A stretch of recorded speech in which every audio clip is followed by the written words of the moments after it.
Sponsored by Morning Brew. Yay! Pizza! Ham!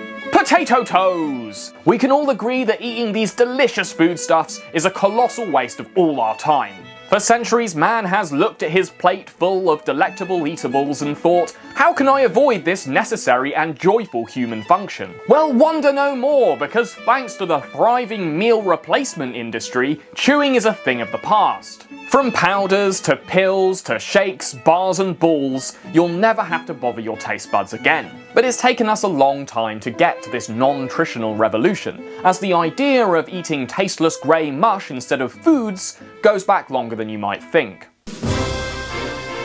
The first true precursor to meal replacement was a stodgy pile of fat-fried moose meat known as pemmican, derived from the Cree word pimmican meaning manufactured grease. First concocted by Native Americans, it was made from a mix of moose meat, tallow and dried berries, and was used as a survival food. A high-energy snack for long, arduous journeys when no alternatives were available. Much like America itself, pemmican was yoinked by European settlers and then plundered for profit. It was especially popular among fur traders operating in the North American prairie regions, who eventually packaged it up and sold it on. It was also adopted by figures from the heroic age of Antarctic exploration, like Ernest Shackleton and Captain Robert Scott during his ill-fated Terra Nova expedition.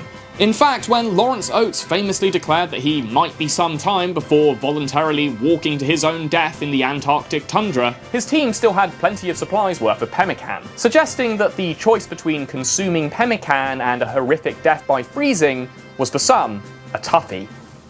There are certainly better ways to start your morning. Until recently, I used to spend my mornings pretending that they weren't happening. But then I discovered Morning Brew.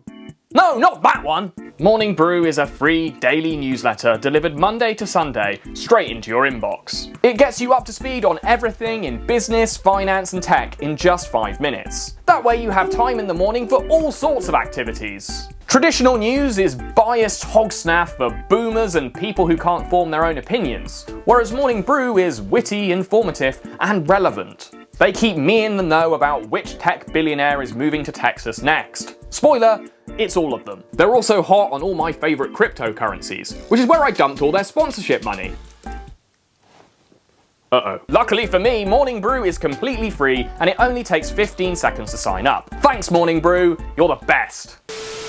Once the Arctic got all discovered, people realised there weren't nothing there except some albino bears, some stinky ox, and eventually evidence of apocalyptic planetary decline. Anyway, pemmican fell out of fashion, but the idea of meal replacement continued. The inhospitable conditions of the Arctic were replaced by the inhospitable environment of the 20th century. During the Great Depression, people who actually had jobs were so busy that they dreamed of something that could cut out all those pesky meals. Sadly for them and their corporate slave drivers, the notion of true meal replacement was just a science fiction fantasy, appearing in the barely edible pages of the newspaper. In 1930's sci-fi musical Just Imagine, we see one of the first visual depictions of the meal in a pill, where the protagonist wakes up in the futuristic 1980s. Well, what will you have? Table d'hote or a la carte? Oh, I used to take the regular dinner. Okay. Here you are. Clam chowder, roast beef, beets, asparagus, pile of and coffee. How does that sound? Oh, that's fine. Okay. You know, I love roast beef. Yeah? Here you are, boy. Wrap yourself around that. Eat it. Apparently, there were enough people who found eating to be an unbearable chore, so the meal pill has a strange longevity in speculative fiction. It turned out though that Just Imagine's prediction of a meal replacement pill in the 1980s was way too late. Housewives all over America were replacing their meals with nothing since the 1940s, all with the help of a few pills that came in all the colours of the rainbow. Diet pills were prescribed by many doctors up until the 1960s and they were wildly popular. Products like Obertrol, RDX and Clarko tabs all had one special appetite-suppressing ingredient in common: amphetamines, better known today as speed, Addies, Uppers, Black Beauties, Study Buddies, Dexies, Zingers, Fleamble, Wambles, and fucking, I don't know, I'm making some of these up. The original Obertrol pills actually contained a speedy cocktail of amphetamines and methamphetamine derivatives. That's right, meth pills for the hungry housewife. Get them in your mouth. What's the best way to reduce? Eat plenty or starve yourself? Starve yourself? Wrong. A half-empty stomach causes hunger tantrums. Now with the RDX full stomach reducing plan, you fill your stomach, avoid hunger tantrums, lose excess weight naturally and fast. So if your doctor has told you to lose weight, get RDX at your drugstore now. And to be fair, they did work. Amphetamine boosts the natural metabolism of the body, helping you to burn calories a lot faster. Plus, you shed all that extra tooth weight by grinding them to dust. They would also lead to serious heart problems, dependency, insomnia, and good old-fashioned psychosis. But you did get a great workout from robbing all those liquor stores. Side effects were noticed by physicians soon enough, with legions of formerly thick housewives tweaking out by dinner time. Of course, back in those days, you could just fix your wife's irrational mood swings with a swift frontal lobotomy.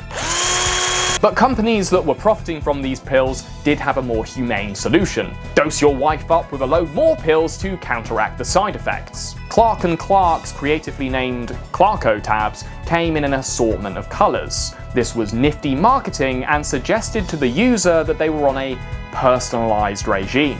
Firms would pass these pills directly on to private doctors, cutting pharmacies and regulatory agencies out of the grift. This was despite the fact that these appetite-suppressing drugs were completely disrespected by academic physicians at the time. It wasn't until a congressional investigation in 1968 that this suburban crank epidemic received wider attention, revealing that these weight loss clinics were making up to $250 million annually just in patient fees. Another small detail I just want to point out from this congressional hearing is a witness testimony from an Air Force doctor who tells a story about a pilot who was hooked on these pills, a guy who refused to disclose he was on the stuff out of embarrassment, and who would have psychotic episodes while flying a plane. Don't worry, Doc, I'm pretty sure I can bring this sucker down on the Rainbow Road.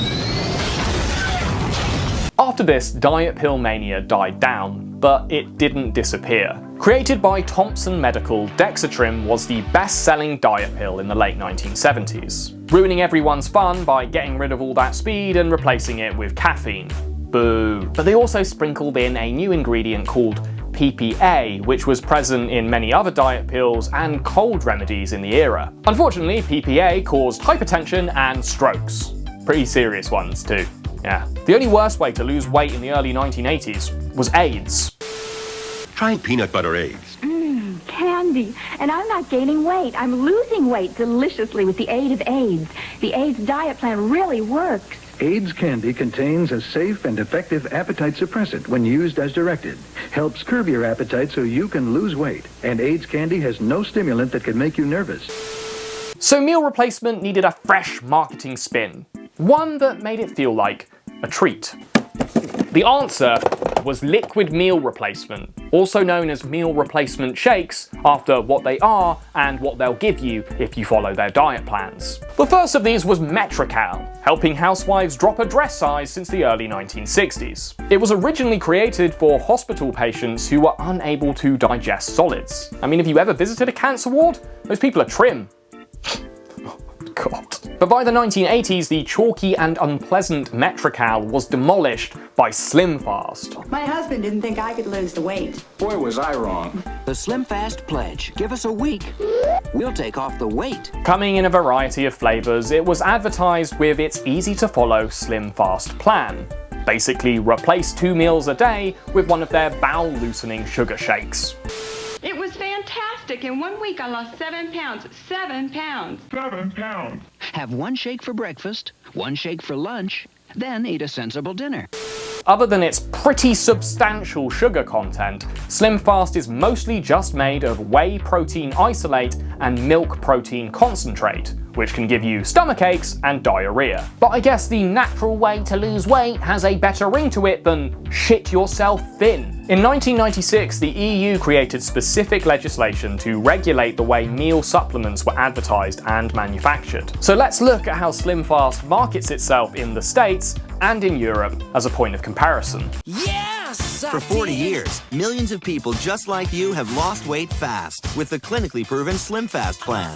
Ah yes, clinically proven, which doesn't mean much. It's like when a journalist says, studies show, or your friend says, a friend of a friend told me. As long as they say somewhere on their packaging that the FDA hasn't backed these claims up, they can cite whatever clinical evidence they want, no matter how flimsy, or if they paid the clinics to do the studies themselves. Control hunger up to 4 hours and see results in just 1 week. Oh, that's a good one. See that there? Controls hunger for up to 4 hours when used as part of the SlimFast plan. But seeing as the SlimFast plan includes one normal meal, what they're just saying is that a normal meal will fill you up for up to 4 hours. Yeah, no shit. So in Europe, SlimFast has to be a little sneakier. They have less room to wiggle around the facts. Instead, they use celebrity ambassadors like Kelly Brook, who will be recognizable to their target demographic of sad, middle-aged women who watch daytime TV and drink rosé alone. They also get so-called journalists to shit out barely digested press releases in pseudo-empowering pieces about Kelly standing up to imaginary diet shamers. I don't know why this shit really boils my blood for some reason, but... but who needs celebrity endorsements when you can have an army of desperate salespeople who need to shift your product to avoid bankruptcy? That's right, Herbalife. Herbalife products come with more than just guaranteed science and manufacturing excellence behind them. They come with a person, a voice for the products, an Herbalife member who works with the customer. Herbalife is a multi-level marketing company that also sells powder-based meal replacement drinks. Like SlimFast, it's been in business since the 1980s, and it has expanded its global workforce in a downward trajectory, like some kind of three-dimensional triangle. We haven't been in the business a year yet. Our 9th royalty check was $40,883, and we're excited. I used to drive a truck, and I made $80,000 last month. You want to join this sucker or not? Its first and still most popular product is the soy-based Formula 1 protein shake. Much like SlimFast, it is very high in sugar, making up to 40% of its powdered weight.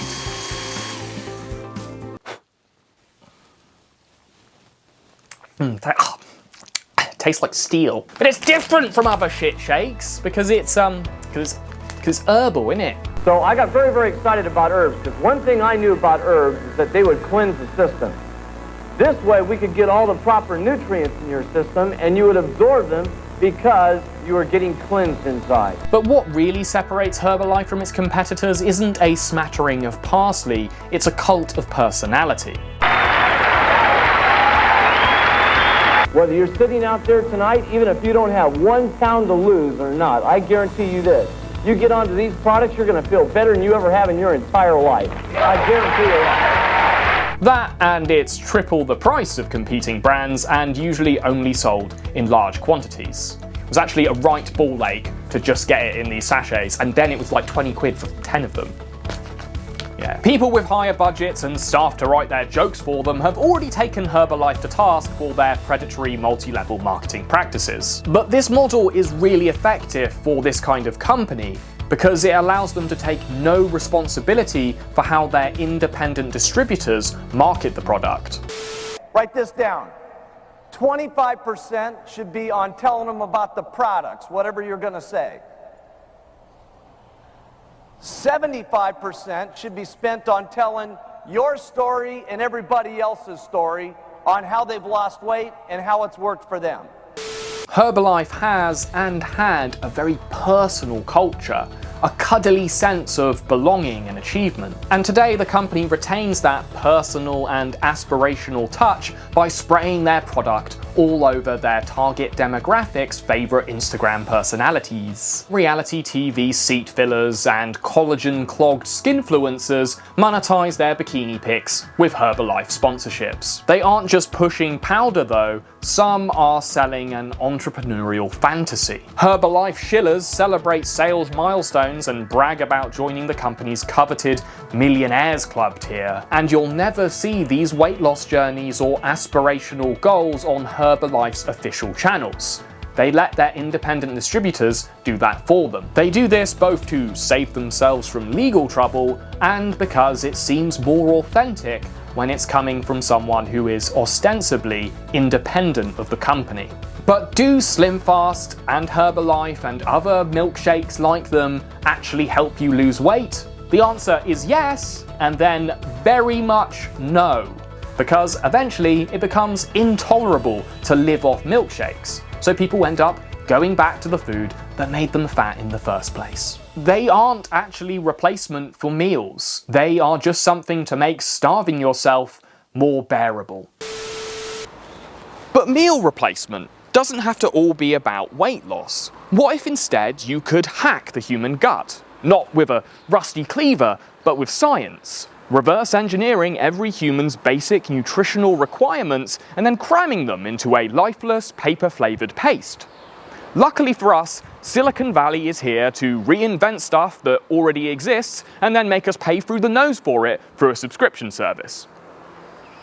Why am I outside? In 2013, a software engineer named Rob Reinhardt decided to treat the human diet like a solvable equation. I have a background as an engineer. I studied electronics and computation, but what I really learned was how to break problems down. Everything is made of parts. Everything can be broken down. Food really is made out of chemicals. It is reducible, and we can build it back up. He purchased all the chemical ingredients he believed were necessary for a healthy human diet, mashed them all up, and then created a product. Soylent. Soylent isn't available in the UK, so this is just soil I got from the garden. Soylent is an alternative to traditional food that gives people a convenient, affordable, and healthy way to fuel their bodies. But yeah, you might remember the name Soylent from Silent breed is people! Yeah, but naming his product after dystopian man mush was somehow not its worst sales pitch. Unlike most other foods which prioritize taste and texture, Soylent was engineered to maximize nutrition, to nourish the body in the most efficient way possible. Soylent's pitch as flavourless gunk that you chug down so you don't die is pretty bold and original, and I do think it deserves kudos for that. Because who hasn't seen a mother bird blowing chunks into its infant's mouth and gone, It also bucks the trend we've seen with meal replacement so far in that it's not directly marketed towards women. Now, after years of progress, men can feel ashamed of their bodies too. It is also a totally bogus pizza. Yeah, it is. Try a Soylent instead. That's right, it's for everyone who is too lazy, stupid, or scared to use a microwave. Although that's unfair because Soylent's biggest fans are obviously people who are active AF. With Soylent, you can pretend to listen to music, sit on some rocks with your best gal, or chug down a big boy batch before slamming some ecstasy. Unlike their customers, Soylent did produce some solids from time to time, like the Soylent Bar, a slightly more active version for those mouthleets who could actually be bothered to chew something. In order to do this though, Soylent had to replace algal oil with algal flour. Big mistake. Not long after this product went to market, it was recalled for causing nausea, vomiting, and gastrointestinal distress. This really hurt its already waning appeal, and then it opened the market for the new, current heavyweight champion of meal replacement. That's right, Huel! Launched in 2015, Huel is the latest and greatest meal replacer on the planet. And after some research, you might be surprised to hear me say that Huel is... yeah, it's alright. It's not bad. It's like fine. Its name promises something similar to Soylent, a oh-so-clever portmanteau of human and fuel. But it could have been a lot worse. But one of the other names was you know, kibble is dog food, right? But it's complete dog food. And you put human in it, so you put the two words together and you end up with hibble. And this human dog chow is directed towards my fellow dude bro. From the meatiest gym-dwelling meathead to manga page moisteners like myself. It's heavily promoted in the man cave corners of the internet, which is like, you know, everywhere but Pinterest. In many ways, Soylent had to walk before Huel could run down your leg. It is quite similar to Soylent. It is, after all, still baby food for big boys, but it has a few crucial tweaks to its formula. The most important of which is that it's not mostly made of soy-based whey protein, which can inflame your gut. Its protein is actually derived from peas, which makes it both vegan, if that means anything to you, and it also means that it's got more protein in it, which actually makes it a pretty good pre-workout not meal. You can also mix it with coffee if you are absolutely dead set on ruining both your eating and drinking experiences. Unlike Herbalife, Huel's cult of self-declared Hueligans was not built through empty promises of a pyramid scheme, but through a sincere and cringe appreciation of the product. Welcome all you Hueligans, great to have you on board. r/Huel is packed with thrifty college students who think they're playing 5D chess with their food bill and guts, and a litany of memes devoted to Huel's tendency to make you expel noxious gas. Because of Huel, he's farting, I can tell. Put your mic in your ass so we can tell if you're farting or not. That's a real one I read. Put a mic onto your, asshole so we can be sure you're not farting. That's what I have to read over here. After decades of companies trying to glamorize their pathetic powders, Hueligans refreshingly understand that meal replacement isn't cool or really good for you, it's just filler. Human fuel for your gut and anus. With the most devoted and based Hueligans turning dinner into a squalid fistful of crammable calories. Huel truly is the closest thing to the 1930s fever dream of a meal in a pill. And for that, it should be commended. So if you're really, really dead set on not eating real meals, then Huel gets the Ordinary Things official seal of acceptability. Huel, it's aight. Shout out to Dan on Twitter and the beautiful town of Grimsby for this great idea for a video. I'll see you next time, and stay healthy out there.